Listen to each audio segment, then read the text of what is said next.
Well, hello, hello. This is Karin Zoe Lee, and you're listening to Lotus Moon Productions. Welcome to LMP Music. Whatever the music, whatever the tune, we're here to learn, discuss, and promote the independent music scene. So sit back, relax, and enjoy the next 45 minutes as Shugo Hanasaki tackles the music industry one artist at a time.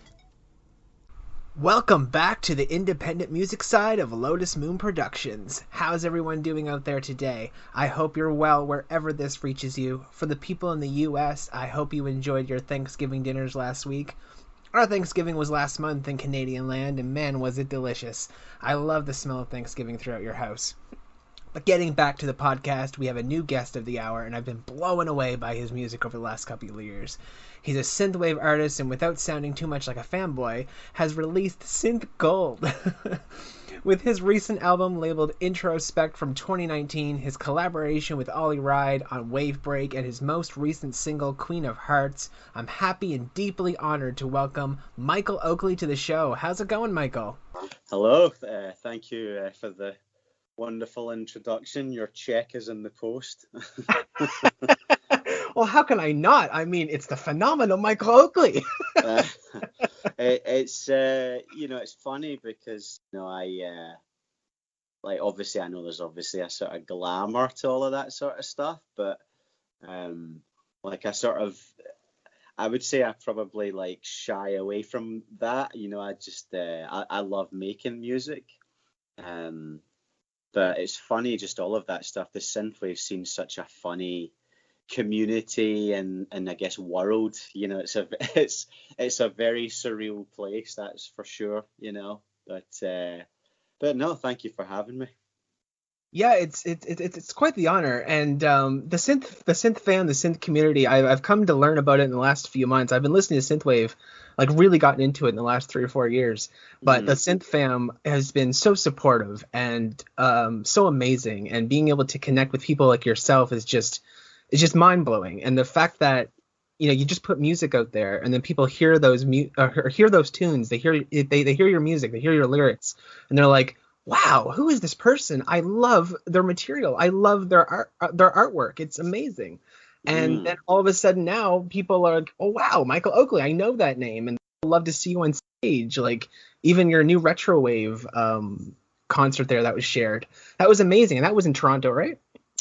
Yeah, that was at the Mod Club in Toronto as part of the Outland show that was put on. I mean, that was just such an outrageously crazy day. I mean, it was the hottest day of the year in Toronto, certainly, and I was like sharing the same stage as people like Dana Jean Phoenix and FM Attack. I mean, they are Canadian legends in the scene, and Mecca Maiko Parallels. It's Calax Time Cop 1983. I mean, I don't know a better lineup than that's ever been, at an event. So it was literally I was like, yes, I absolutely want to do this. This is going to be amazing. And it was quite a surreal day because the heat that day was ridiculous. It's so funny because I was planning to wear a jacket, and there was no way that I was wearing that jacket that day because I watched everybody go on stage and everybody was sweating. And I remember I was sitting backstage with Dana, and I remember she put on her leather jacket, and I was just like, oh my God, good luck. I don't know how the fuck you're doing this. Yeah. This is just going to be a nightmare. Good luck. And it was honestly, I've never experienced a heat like that indoors. I was expecting the air conditioning to be there, but that wasn't making any sort of difference. But it was a wonderful day. Well, despite the heat and that amazing lineup, you knocked it. It was a fantastic performance from start to finish. Oh, thank you. I get really nervous before performing. It's usually the day of, maybe the night before. I try not to think about it. I think it's just that thing for me, where if you pre-record something, then if you make a mistake, you can go back and you can sort of fix it. Whereas if it's live, that any mistakes that happen, it's just like, oh, that's now carved in stone, boyo. You're stuck with that. It's not going to change. So I'm always like conscious of, hope my voice is going to be okay. I hope everything music wise goes well. I hope they got the other guys that are playing with me, hope they'll be okay and relaxed, and everything runs smooth. And you just always have this like fear of the worst. You just imagine standing on stage and forgetting lines, forgetting your own lyrics, or like standing there and like everybody's staring at you and you're just like what did I say? You sort of imagine the worst. But thankfully it was a wonderful day. And I've watched the video back, and it's just astonishing how many people came. That was a sold out show that day. It was just unbelievable. Yeah, it was jam packed in that little theater. And before we dive more into the music discussion of your career, I've been checking with various guests over the past 8 months on how they've dealt and coped with the global health crisis that's been going on around the world and how they've been managing it. And I know out west has been very active compared to Atlantic Canada and going back into lockdown. Do you mind discussing the surprises and struggles it brought to you and your family and how you handled it? Yeah, I mean, I'm a very, I guess, a quiet, private person. So, like, I think the funny thing is I usually spend a lot of time on my own. And you'd think that someone like me who's quite an introvert, I mean, that's the funny thing, the kind of irony of the kind of like music that I do and the scene that I'm obviously involved in. There's this kind of element of like, woo, look at me showing off and, singing songs and doing all these stage photographs and videos and whatnot. And I guess there's a perception that you're kind of extroverted, but in actual fact, I'm very introverted, and I spend a lot of time, myself, and I like to create and do things. So you would think that situation would have been like a dream for me, but in actual fact, because it's been taken away from me, you have that element of, oh, no, wait, I actually want to go out now. I want to socialize. I want to be in company, and I don't leave me alone. You just like, you're sort of left, you always want the thing more when it's taken away from you. Do you know what I mean? Yeah, I do. So there's definitely been I would say an anxiety as well underlying. I think I would say that this situation has kind of claustrophobia as well. You don't realize it on a cerebral level. You sort of realize it more on a subconscious kind of, oh, someone's walking down the street towards me, I better like take a complete 2-meter sidestep to the right to avoid them and make sure I'm not anywhere near this person. Like it becomes very sort of like, keep away from me and I better keep away from them. And because of that, I think that there's definitely this anxiety in people, that are concerned. And, I know there's some people that are obviously terrified about catching the virus, but I think in actual fact, most people, it's probably about being courteous and respectful to other people. I mean, I'm not really worried about catching the virus, but I'm concerned about making other people feel more comfortable in my presence by, wearing a mask and keeping out of their way. And it's like more of a kind of preventative to kind of ease other people's anxiety, if that makes sense. Yeah, it does. I mean, I've been fueled with more anxiety than I would like. What I would like this year. I mean, a little bit of anxiety I can handle here and there, but yeah, it's caused so many problems and so many mental health issues with so many people across the planet, and I think it's that first time where the whole world can come together and go, wow, we're dealing with this as a whole. Yeah, and I just think the biggest thing with it is that there's no end date for this. So I mean, obviously, for people like myself and the creative industry, there's a lot of things that have grinded to a halt, and it's like it's not for a lack of availability of people being able to work. There's like so many people who are desperate to work in the creative industry, and they just can't do it because they're not allowed to. They're not allowed to socialize, or if it's a job where you're working, there has to be a certain number of people specifically on set and no more, and that's problematic if you're somebody who's maybe a cinematographer and filming, and you need a full cast of people to work with on some kind of thing. Musically it's been difficult. I like to record at a studio, so things obviously slow down. You literally are like, okay, I can't do this right now, but when can I do it? And it's like, well, we don't know yet. So it's trying to find a workaround and not let it get to you. I think distraction is always a good thing. Even just generalized anxiety, the key with that is, stopping those thoughts, and because it's usually your thoughts that trigger your feelings. I mean, that's the kind of generalization with that. And so you obviously want to keep your mind distracted so that you don't place your attention on it and then stoke the anguish and the anxiety of it all. So yeah, it's definitely hit hard. I think it's been worse recently because we're now 8 months down the line, and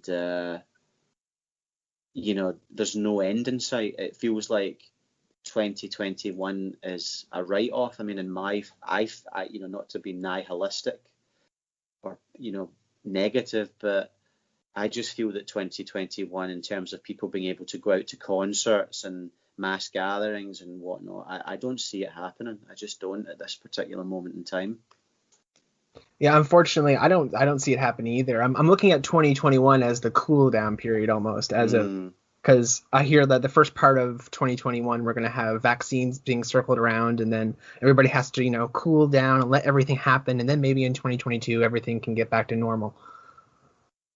Well, that's the hope. I mean, that's the hope. I mean, obviously, keeping an eye on the numbers and the figures. Obviously after certain events like Thanksgiving, the numbers shoot up because people have been mass gathering, people have been getting together, and then I think they don't quite get it that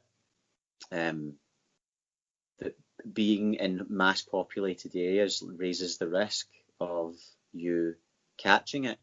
And even if you don't catch it, you might, it's just putting other people at risk as well, So I don't know. I don't see it happening next year. I feel like next year is definitely going to be a very contemplative, trying year for many people. But I do feel like all good fortune is wrapped up in misfortune, and by the same token, all misfortune is wrapped up in good fortune, and something good does always come from something bad. It's just that you can't see it at the time. I think there's definitely a lot of lessons right now for there's such a big social media thing. I think more and more people are hooked on social media anyway, aren't we? I mean, I think it's safe to say people are digitally addicted to Instagram, Facebook, and their interactions. But you've noticed in the past year, all those interactions that you see online have turned more into rants and people, voicing their unhappiness and frustration. So I think it's going to get a lot of people who maybe spend far too much time in social media, like myself, I freely admit that, to step back from that and maybe get a little bit more centered in themselves and sort of, I guess, find a new strength in themselves as they cope with this. Yeah, it's just it's amazing all the things that we've had to come up with as a society, coping skills and whatnot. And thank you so much for sharing the struggles that you've been dealing with the global crisis. But getting back to the music things, I know you've shared various interviews as recent with Sonic Academy back in the spring, and a massive shout out to them as well. You can find them at sonicacademy.com or on YouTube under the same name. But to those who are new to your career or unfamiliar with past interviews, could you tell the audience about Michael Oakley, the artist, and how you define your career? Yeah, well, I guess now that I'm a few years into it, I guess I probably look at it a little bit differently now. Because I'm involved in, a scene under, like a synthwave kind of like moniker, but I love that and appreciate that. I think that sometimes, as an artist, for me, being creative, it's kind of the moment you get boxed in, you start to feel a resistance. You're just like, well, my sound is evolving the way that I just naturally progress and evolve it. And I've been recently I've been working on a new album, and that's almost finished. And the sound of that album, I don't know if I would necessarily class it as synthwave per se, but then I wouldn't have classed my last album as synthwave per se. I just think of when I'm making music as being, it's a Michael Oakley album, and it has the shades of where I was at that time when I was creating that music. I certainly don't set out to make a synthwave record, that's for sure. I just go wherever my feelings take me, I guess, when I'm writing and creating. And I guess the other kind of thing with that, which is quite funny, is that by the time I finish an album, I usually hate it. This is like, and what I mean by that is I've heard it so many times that I'm ready to move on to the next destination. But obviously, I'm promoting the album. I'm trying to get as many people to listen to it, but it would be remiss of me to, not acknowledge the fact that by the time I've heard this album thousands of times, literally, in the process of creating it, spending months working on sound design and getting the track that I'm working on to feel and have the right mood, and also writing, the lyrics, and then singing and performing, the actual song itself. By that point, once it's all sounding great, I've loved doing it, and I love the experience of being creative, and I love that moment where you feel like this is ready. I'm ready at that point to enjoy it, but also to let it go, because I found that a lot of my songs now have taken on a completely different life. I guess I thought of these songs as my songs, and if we're speaking literally, then they are my songs. But speaking figuratively, when I've had messages from people, saying to me,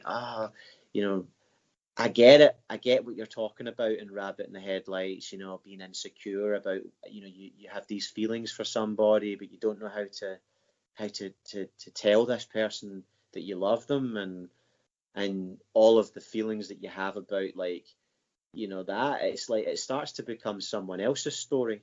All of the songs that I write are my story, but when I let those songs go out into the world and people listen to them and connect with them, those songs kind of like become someone else's story, if that makes sense. Yeah, it totally does. Throughout the podcast, we're going to have a few fan questions as well, and I just want to start the first one because we're talking about how you define your career and everything. And Ness Daniels from Discord just wanted to ask, how did you get started on creating your music? Well, my background, I guess you could say, is that I started creating music when I was in my teens. Very, very rudimentary setup. I had an old PC running Windows 95, Nice. a crack copy of Cubase that I had picked up, and I had one synthesizer, and I slowly learned, how to, I guess, work on composition and melodic content. And in fact, most of my stuff at that early stage was literally copying other people. I mean, it was literally listening to Depeche Mode, New Order, Pet Shop Boys, and hearing their records and then trying to recreate what they did in my own thing, because I was more just enthralled at being able to put a drum machine, a bass line, and all these elements together just for fun. And then it was later on, you kind of take the what do you call them, the training wheels off, and you start to explore, your own sound. So it wasn't until, many years later, I was in bands and writing for a band that I was in, and then when I got around to doing Michael Oakley, I guess from 2016, like that was very much a kind of like just a passion hobby project that I started because I was fed up. I had went through a series of unfortunate events in my life that I guess forced me to reconsider a lot of things, that how I was living my life, and music was one of them. I think I had been very serving towards the wrong cause for music. I was producing for other people, and even when I was, I guess, writing in a band, the idea was, yeah, I'm going to get a record deal, and we're going to write. It was all very corporate. There just wasn't really much soul within it, I guess. I mean, there was shades of that, but very quickly, before you know it, you're selling out and doing what other people expect of you, and you kind of lose sense of your own identity within that. So by the time I got to 2016 and I was writing, what became California album, that album was, literally me saying to myself, I'm going to write my most honest work, and it's for me and it's not for anybody else. This is purely a passion project because I love writing music, and that love got lost along the way, and I reconnected with that love, and I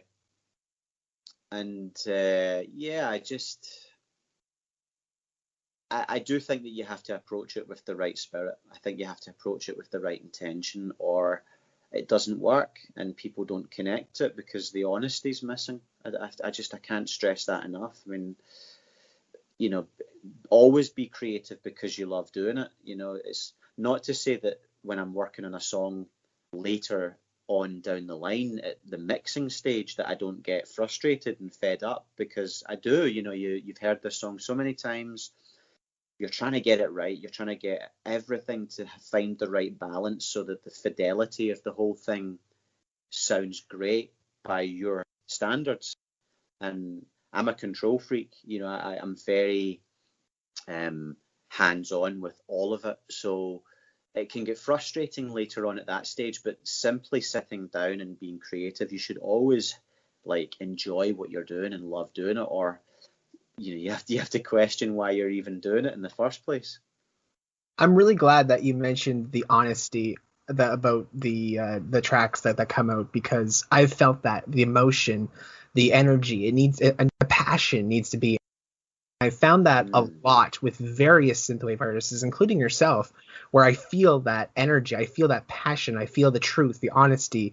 And I need that in my music. And in a lot of music lately, I haven't been feeling it. But when a music artist puts that, that legendary guitar riff in there, and just you hear the real guitar, you hear the real instruments, and you hear real lyrics. And that brings me to your Facebook page that states, melancholic postcards from my heart wrapped up in synthesizers and drum machines. Now, I absolutely love that quote. No, I really do. I love it. It's so poetic. It's beautiful. And in my previous podcast, I spoke to Lucas from Napalm Fugitive about that. And I'm curious about how those words came about with you and your creative process. Well, the first line of that, melancholic postcards from my heart, that part of that is a line from California song. So I'm sending out a postcard from my heart to you. It's kind of taken from that, but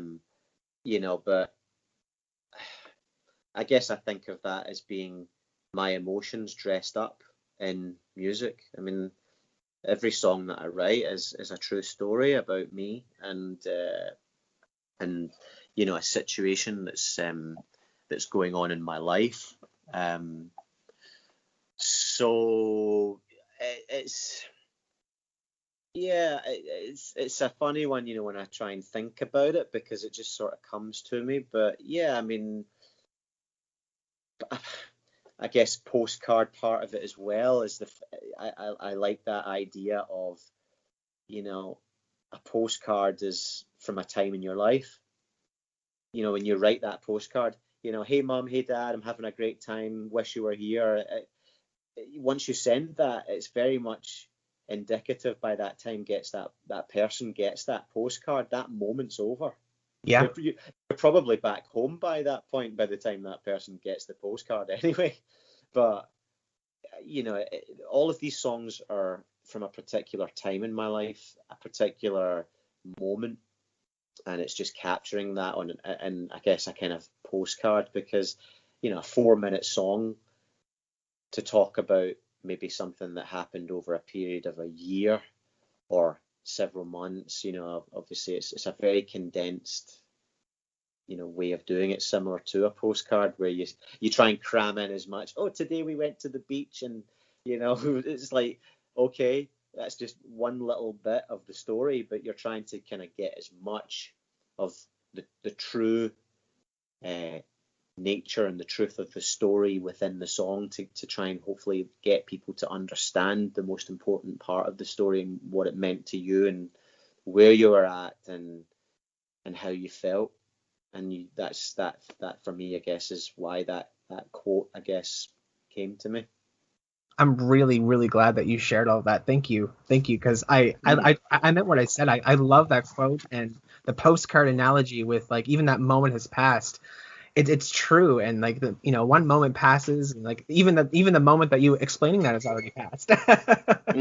Well, that's the thing, you know, and you know, I was chatting yesterday with Mecca Maiko, and it's funny because obviously I've been working with her on my new album, and I was saying something similar to her about, you know, it's funny, you know, because you recollect you know, stories from your past, but, you know, if you really think about it, you know, you're coming up with a sort of, like, your recollection of it and how accurate that recollection of whether that is true. It's only true by your perspective. Do you know what I mean? So yeah, it's an interesting one, that's for sure. I wanted to dive into your 2019 album just briefly with Introspect. That album rocked my heart last year with tracks like Left Behind, Rain, Push It to the Limit, and Now I'm Alive with the incredible Dana Jean Phoenix. So my first question about that album was, how did the collaboration come about with Dana Jean Phoenix, and what was the inspiration behind creating Now I'm Alive? I literally, like, because I'm not really that much of a collab kind of guy. I think collaborations can go south pretty quickly if, you know, you aren't able to be, you know, all of your part within that collaboration. You just never know if you're going to gel with somebody, if you know what I mean. You know, you're not sure how their energy is going to work with yours, and good chemistry. You know, yeah, good chemistry, but also how is this collaboration going to translate on the other side? Is it going to translate the way I want it to? So when Now I'm Alive came about, you know, it's funny because I love those, you know, old 80s duets that you get, you know, like from the 80s, like George Michael and Aretha Franklin. Yes. Whitney Houston, that kind of stuff, you know, Endless Love, all that type of ballad stuff. I always loved that, and there was only one person that I wanted to sing with, and it was Dana, and I had came up with this track, so I had the track ready, and I had literally written this track with her in mind, and it was quite funny because I sent her the track, and she agreed to do it, and I was like so happy. You know, she totally knocked it out the park, and she brought her own, you know, character to the track as well. You know, she really was amazing, and I honestly, like, Dana's, like, for me is the best female singer in the scene. I think, you know, she has got, like, that Ollie Ride factor, you know, that star quality with when she sings. You know, she can make a song her own, and I think that's really important. You know, when you make a song your own, she can sing anything and make it sound amazing. So if she had said no, chances are that song probably would have ended up going to Ollie Ride, because I know he liked that track. And so that it's funny, you know, just obviously when you think about sliding doors of what might have happened.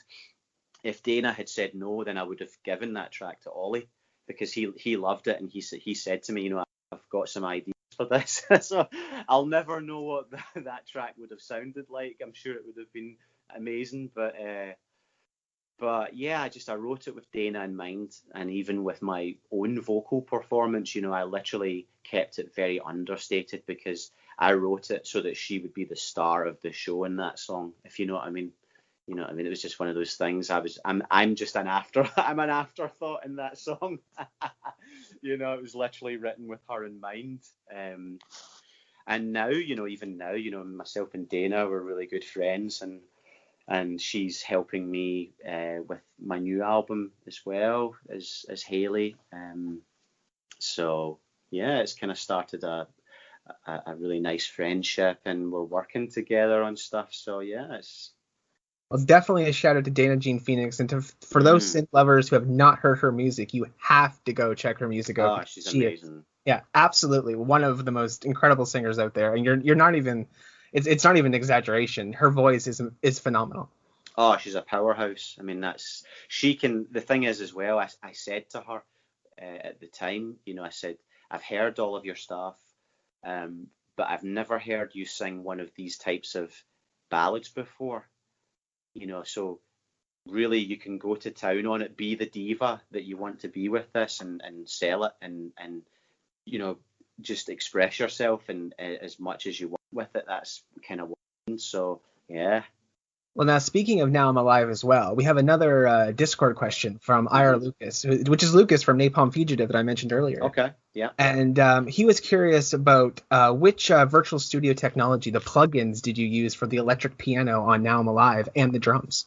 So the electric piano sound is actually from a free plugin called Dext VST, which is a free you know, Yamaha DX7 plugin, FM synthesis, and there's like a folder you can get that somebody's made with all of the sounds categorized into sound banks, and it's on there. It's one of the electric piano sounds, and I basically processed it. I used another free plugin called Tal Chorus, put it through Tal Chorus, and then I also used another plugin on that piano called Valhalla Shimmer, and that's what gives that piano sound that gorgeous kind of buttery reverb sheen to it. It just kind of glides.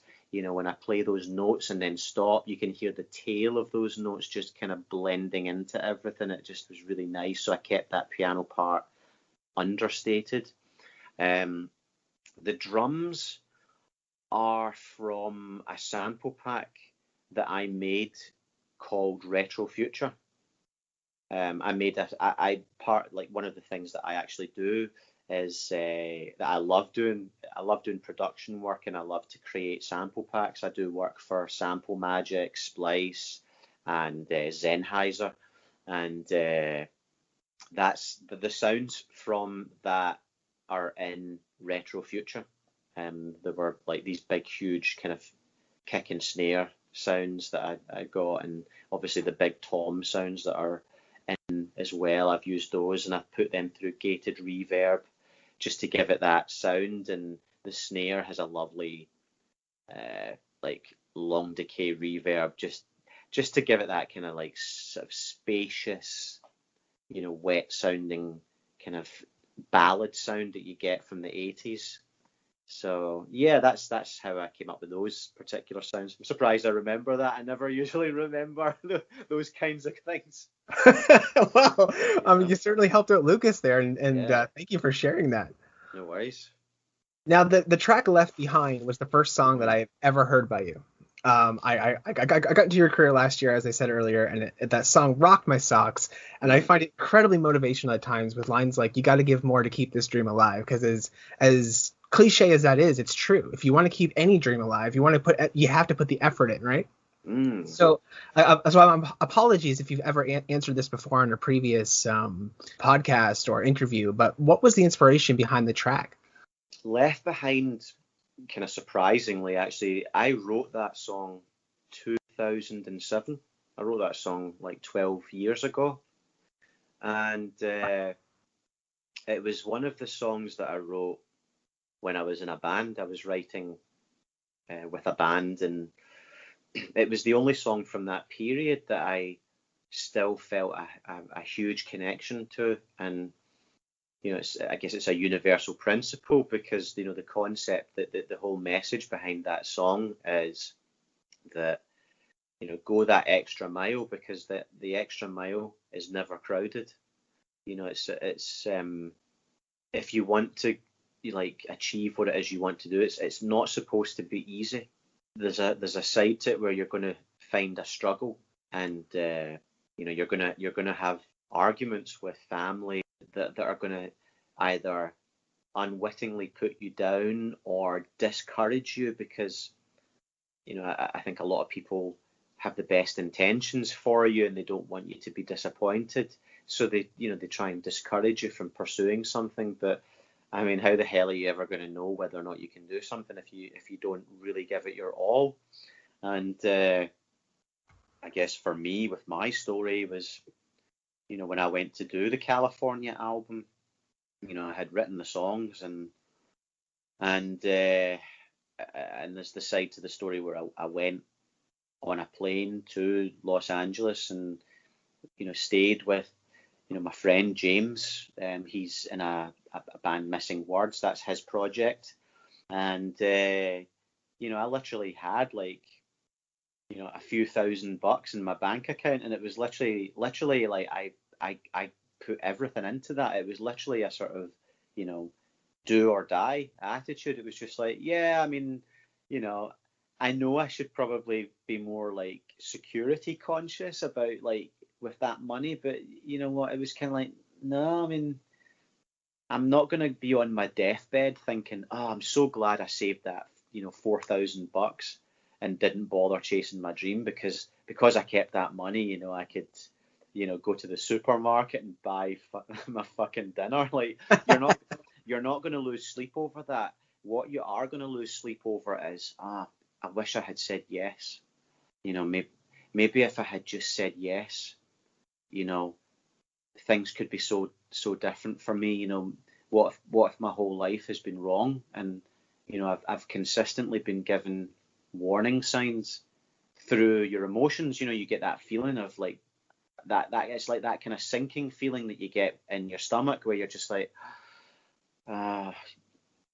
something doesn't feel right here. I really wish I could.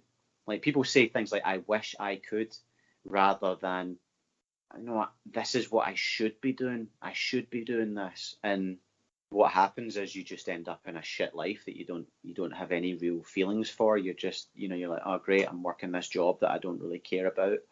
I'm still in the same place doing all the same things, and nothing new happening here. There's no new experiences.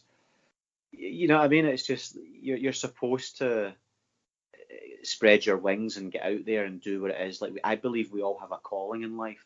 I truly believe that. And for me, it was always to do music. And I think early on that calling was misinterpreted as, oh my God, I want to be on television and be a star, and I want to make millions, and all this kind of superficial side that comes with the entertainment industry. And that's probably why it didn't work for me, because my intentions were adulterated with the wrong things. Whereas as I got older, and then I worked on the California album, I was doing it because I love making music. And I wasn't doing it to get attention. I was doing it to get my attention. If you see the difference there, I'm doing it for my own approval, and because I love doing it. And in doing so, other people connect to that, other people relate to that, and can sort of feel the value of what you're putting into it, that energy that you're putting into that thing that you're trying to do. And no matter how small or big your dream is, if you don't chase it, you will always feel a sense of something missing in your life. I really believe that. And then it affects everything else in your life, your relationships, your friendships, and, your career, because you'll just feel this discontentment and unhappiness at not pursuing what it is that you want to pursue. I'm so happy that you shared all of that about Left Behind, because it just goes to show that, you take a risk, you put the work in, and look, now look at you, right? So you took a big risk and you got the reward. So I'm very happy that all worked out for you. And the song with Left Behind, it's really like, it's like the fact that you wrote that 12 years ago, it blows my mind. It's something as well, at the time when I wrote it, I was seeing many of my friends. So I was chasing, trying to be successful with a band at the time. And, all of my friends, we'd finished high school. And so these people were like chasing their career, and they were getting married, having kids, and, putting a down payment on a mortgage for a house. And so I felt left behind, because here I was still chasing my dream and struggling with that, and feeling like I was in the same place in my life and not, on par with maybe where they were at. But you kind of learn that all of that's bullshit anyway, and it's not about other people. It's always about you.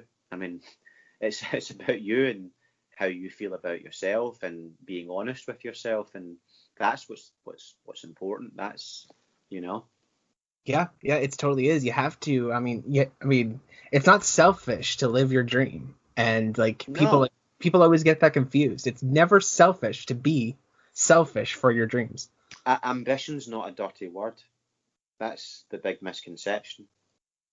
Yeah, selfish is one of those words that people just think negative, negative, negative. But there's a good kind of selfishness. So it's like when you wake up to brush your teeth in the morning, when you take care of yourself, and you feed, you're being selfish. You're taking care of yourself, which is totally okay. Well, absolutely. I think you have to pursue your own happiness, and you're in charge of that. That's the thing. I know a lot of people think that, oh my God, if my partner left me, I would be so unhappy. And of course you would. You'd be devastated. But there still has to be an element of it where you are the gatekeeper of your own happiness, and you're in charge of yourself, and that's key. I think that's the most important thing. Talking about being selfish. Selfish again isn't the same as being self-centered. Yes. Yeah. I think as well, you can't give away what you don't have in life. So if you're unhappiness, then all you're going to give away is unhappiness and negative. If you work on yourself and you're happy in yourself, then that's what you'll give away. You can't give away what you don't have in life. Yeah, couldn't have said it better. And we have one more question just from a fan for the introspect section of the podcast. And I was wondering, Atreides was wondering from Discord, with the Introspect remix album, will that be digitally released again? They believe it was included in the Ultimate Bundle on New Retro Rave on vinyl, but they were wondering if the remix album was the remix album was ever going to be released again. Yes, this was talked about last week. I had spoken to New Retrowave about that. So as far as I'm aware, it's going to be released digitally. Sweet. So hopefully at some point early next year, I would hope. It should be released next year at some point early on, I'm hoping. So yeah, it's definitely something which I have wanted to do. Actually, I had to let it go for an exclusive, with people who bought the deluxe album. That was literally an exclusive content thing that people who were, kind enough to purchase that album, they got that as a very sort of like, this is really specifically exclusive to you. So now that a year's passed, it's now time that I think it's it's good to release that. It's as much for the people who remixed and people who want to hear it, because obviously those guys, they want to be able to share their remix as well. Yeah. Now, with about 15 minutes left for the podcast, I wanted to dive into the new album, the new tracks, Wake Up, the amazing Ollie Ride as well, because that song was amazing. And now we have clips of both songs to share. We're going to air a 40-second clip and then dive into each track. Would that be okay? Absolutely. All right, so let's start off. Here's a quick clip of Wake Up by Michael Oakley and Ollie Ride. Where's the light we'd count on? It filled the crowded space. The voice inside our system that always led the way. Adjusting to this normal, looking up from Sutro Edge. I can't help but smile now, but some center stage. The world still beats a rhythm, virtue's carved a place. It goes on and on and on and on. So how did working with Ollie Ride and Wave Break come about? I find it's the perfect song to literally wake up to on grumpy mornings. It honestly makes me feel refreshed. I'm in the bathroom brushing my teeth and I'm like, I don't want to be up right now. And then I have my MP3 player hooked up with speakers in the bathroom, so I hear music all the time. So when your song comes on shuffle, I'm like, oh, I'm happy now. No, it's myself and Ollie, we're great friends, and Wake Up was the first track. It was an instrumental piece that I had created at the end of last year. It was the first track that I had started, for the new album, and it had sat there for a while, and I wasn't quite sure what to do with it lyrically and melodically, and I wasn't getting any ideas for it. I had created the track, finished the music, and was like, I'm just not getting anything for this. So it literally sat in a folder, and I just felt like, yeah, I'll come back to it later. I think it'll work out later. And then the Wave Break soundtrack came around, and I thought, that track really well with that. So I'd sent it to Ollie and I said, look, you want to take a listen to this? Let me know what you think, if you like it. And he literally ran with it and came back to me with this amazing song. I was just like, oh my God, this is one of these meant to be situations, because, I just knew I was never going to write, the melody or lyrics for it. It just, I think I'd spent so much time on the music as well that, I think my energy was spent on it. But, as far as I'm concerned, Ollie Ride is the best, writer, songwriter, within the scene. He to me, from working with him, just the way he works and his lyrical ideas and story concept and melody line, everything about what he does, for me, he's the best in the scene. You'd find it very hard, I think, to find anyone that you could say was stronger than him. So, when you give your track to Ollie Ride, that whatever you get back, even on a bad day for him, is still going to be streets ahead of anything that I would have came up with, I think, for it.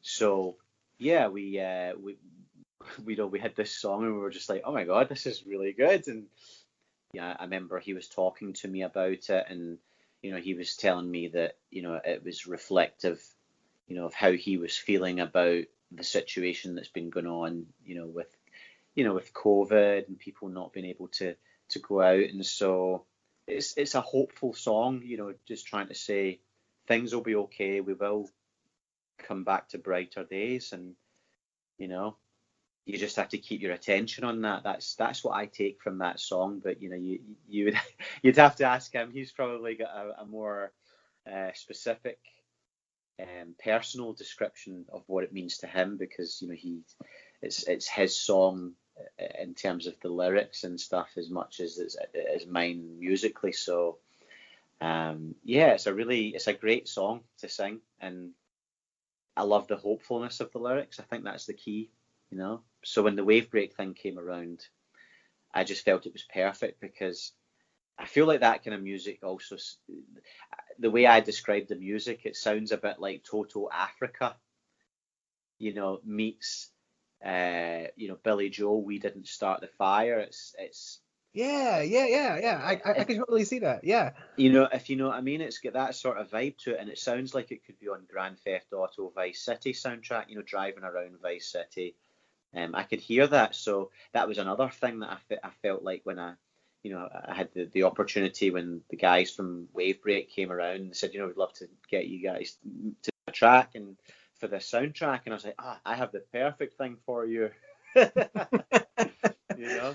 Well, it's an amazing, uplifting track, and I cannot wait to hear it on whatever album it ends up on, or even if it stays a single. But I mean, I've been, as promised, before we chat about Queen of Hearts, let's listen to another quick clip. So here's Queen of Hearts by Michael Oakley. Follow me. You can be what you want. No matter where we end up with the Queen of Hearts. Follow me. You can be what you want. No matter where we end up with the Queen of Hearts.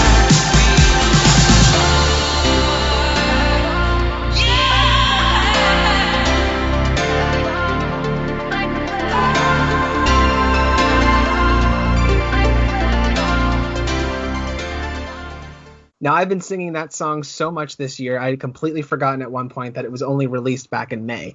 Could you share the inspiration behind that track? Because that track makes me feel like, with the lyrics like, you can follow me, you can be whatever you want. It sounds like a very empowering track to me. That song's about my wife, Linda. Oh, that's beautiful. It's kind of similar theme to what I was saying earlier on about, following your dreams because you don't know what's going to happen of it. Just because you can't see what's going to happen for you is part of the mystery of it all. You can't see just how good things are going to be, because it always comes back to that old thing of life isn't about the destination, it's the journey. And people always look at that as some sort of gift shop card, greetings card, like COD philosophy. But I mean, there's a reason why these little philosophical things keep on coming around, and you hear that saying over and over, because it's so true. I mean, for me, Queen of Hearts, I was fed up with love, and I didn't think I was going to meet anybody. And then, it's that old cliche: the moment you give up on it, it finds you. You don't find love, no matter how much you want to say you do. You don't. It finds you. It's the moment you stop striving and forcing it and stop looking, because you always look in the wrong places. You know what I mean? So the moment that you stop looking is the moment that you're open again, and you hung up on stupid things. So Queen of Hearts is about me, my life in Glasgow, and the calling and pull of wanting to be with somebody who, that's the point of that part in the chorus about follow me, you can be what you want. It's no matter where we end up with the Queen of Hearts, it's a sort of like the great unknown. Who knows what's going to happen? But if you don't try and follow it, you'll never know what's going to happen. So, it's about following love and seeing it through, regardless, wearing your heart on your sleeve. Well, thank you for that again, and it is a beautiful track, and I love how it's about your wife. I'm loving the vibe that's coming from your new material, which brings me to my next fan question. And with about 10 minutes left or so, Karin Zoe Lee asks, and I know you know her very well. Absolutely. Yeah. Karin wanted to know, is there anything you can tell us about the new album? Is it still scheduled for 2021? Yes, it's almost finished, the album, and the album is going to be called Odyssey, and yeah, it's definitely a shift in progression of my sound, I think. I mean, think of it as being, a shift, but maybe other people listening to it, I would think probably hear me within that.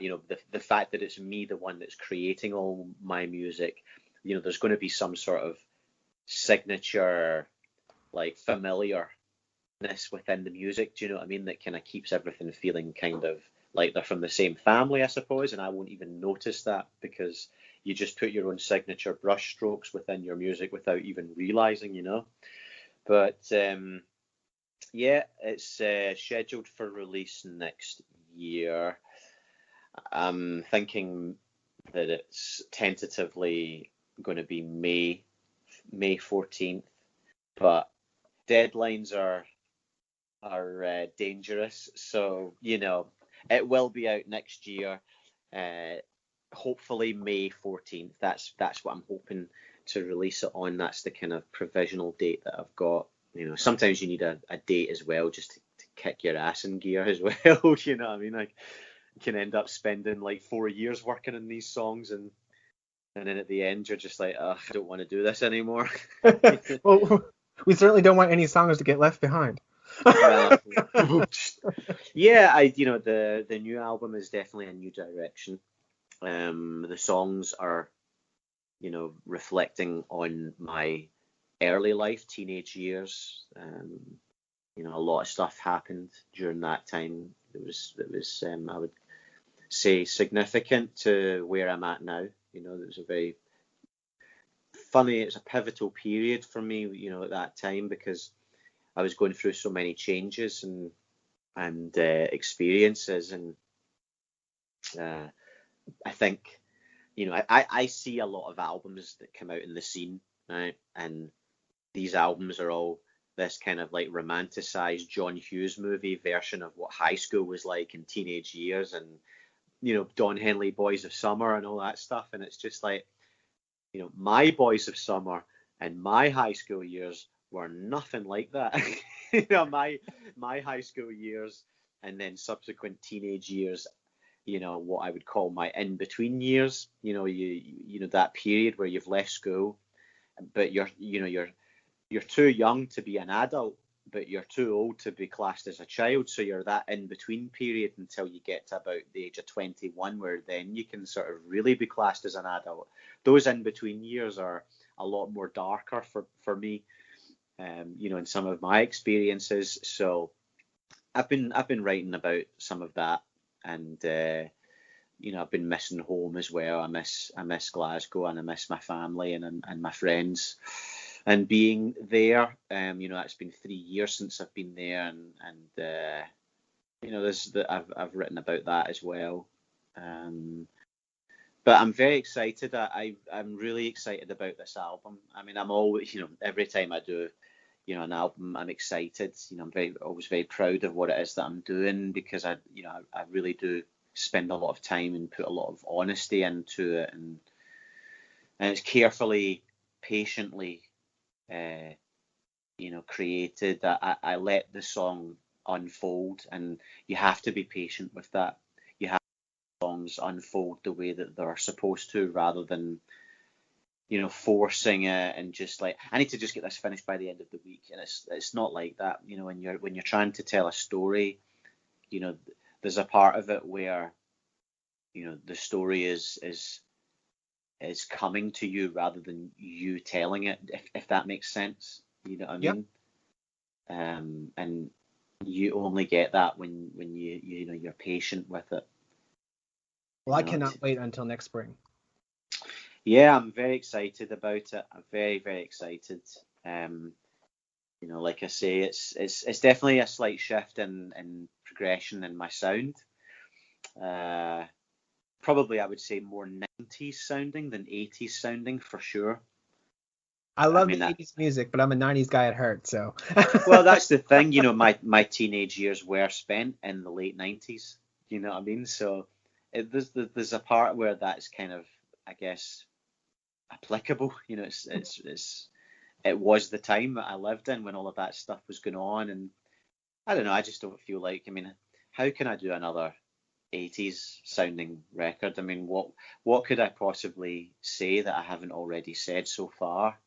I think every artist progresses and develops their sound, and even people that were in the 80s making music, by the time they got to the 90s, they weren't making 80s sounding music. They used the tools and the sounds that were, available to them at the time to try and create what they would think of as the most cutting edge. It's a different time we live in now, where retro is a new thing.